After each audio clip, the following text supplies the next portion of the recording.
The Sunday school was like we have now. You know, you have a book and a teacher, but all the women met together. After you was old enough to leave the young people's class, you went into the women or the men's class. You might be 19 years old, and you may be in a class with someone 60, 70, or 80 years old. And you were thrown in. You were in a class with the older women. You did everything together. The men did everything together. Leonard was a young deacon when he was ordained, with older deacons, my dad, Mr. Burton, Mr. Curry, you know, all these older men that you learned. And it was good. They made some makeshift Sunday school classrooms, but then they added some, and they had bought some lumber from the old buildings out at Fort Hood. And they got some of that lumber, and then they built some classrooms and everything, and we thought that was great. Well, of course, you had Sunday school books, just like we do now, but we also had what we call training union. Do you know what we're talking about? At night. No, ma'am. No, and you had books for training union, and you gave out parts. You know, the women would give a part on Sunday night for the next Sunday night. And then a lot of times on Sundays after church in the mornings, we would go to different people's houses. And I remember them coming to our house one Sunday, and they took sawhorses and put them together or something anyway. And they bought these, they didn't buy them, they had these big old plank boards and everything they'd put on there. And then they'd cover it with sheets, tablecloths until the tablecloths ran out, and then they'd put sheets on them. And everybody would eat together. And we did that a lot too. And, you know, Baptists, we were always eating together. Always, always, always. And so you got, so they're just makeshift tables. They put sawhorses and boards and bed sheets. Yes. And that was the table. That's awesome. Yeah, and they did that, you know, and everything. And we just had a ball, you know. The kids did, you know. I think it's pretty cool.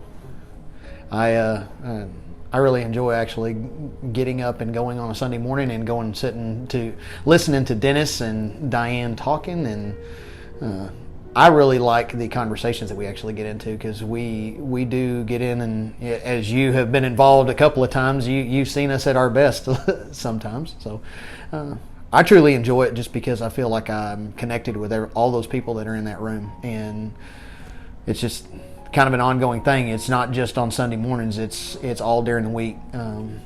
Getting to talk to each other, getting to random text messages here and there when things are going crazy, or just talking about your day or whatever. And pretty much if there's a need in that classroom, I truly feel like any one of them could open up and say, hey, I need something, or I need some help, or I need prayer, or I need something. And there's not a single person in that room that wouldn't text right back and be like, I'm on it, you know, what is it that you need, or what can we help you with, or whatever. And I feel like we have grown up together, like the way the classroom, all the kids are kind of growing up, and you know, we're moving Madison through to her senior year, and the other kids are coming up, and everybody has just been connected in everybody else's life in that room, and everybody knows what's going on, and there's not a fear that you can sometimes get where you're sitting around other people and you're afraid to share what's on your heart or truly what you're thinking, and that's not there in that room. You don't have to worry about that. I like this college group because when I was in high school, I was really afraid that I would get to college, and because people were older and they could do more things that they were maybe not supposed to, that I would just be surrounded by people who didn't share my values. But it's comforting to know that I have this college group because they do share my values, and I can just know I am not alone in my faith, and just have that community. And it's really important, I think, for perseverance of faith to know you're not the only one. I enjoy my life group because I happen to be the youngest in my life group, and there's a lot of wisdom in there and knowledge that I I don't speak much in my life group because I'm there listening to them. I enjoy listening to their experiences of the past, and I use that to my advantage. That way, as I look forward to my future, hey, I can look back and look at, hey, Brother Chuck's been through this, that, for example, and look how he's praising the Lord, and it gives me a hope because I know I'll have a bumpy road down the road at one point or another. I started going with him, and Kyle, those people in that little one auditorium then made me feel so welcome and a part of the family. And you'd think I'd been there forever. The day that I went down front and committed to join the church, Brother Jeff said, I would like for y'all to come up and welcome Angela when this is over. And I can't tell you, I believe everybody in there came up there. It took forever. They seem to know me, and they're very encouraging. Like, they'll just see me and they're like, hey, what's up, how are you doing? I hope you're having a good day. And it's nice.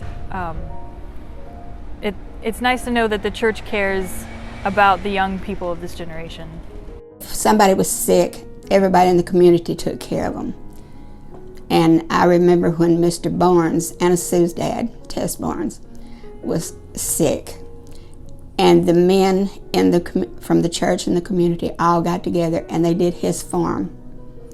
And we thought it was all of his farming that year and planting and everything. But it was great because all of us kids got to be together and we had great times, you know, just running around and playing and everything.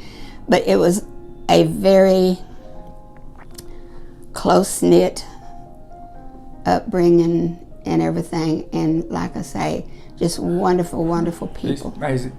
It's amazing. We have good people out here. Yes, sir. Those people, though, are the reason it's the way it is. Those are the founding people that were there.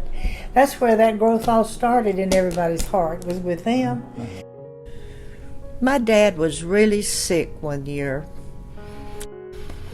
and Dad was really sick that year, and one day we looked up and here come horses and mules and tractors down that old gravel road. They plowed, they planted my dad's crop. It was the best crop that year he ever had. And I can still see my dad. We had a big front porch. Our house faced east, and he was standing there, tears coming down his cheeks, and he said, "What would we do without good Christian friends?"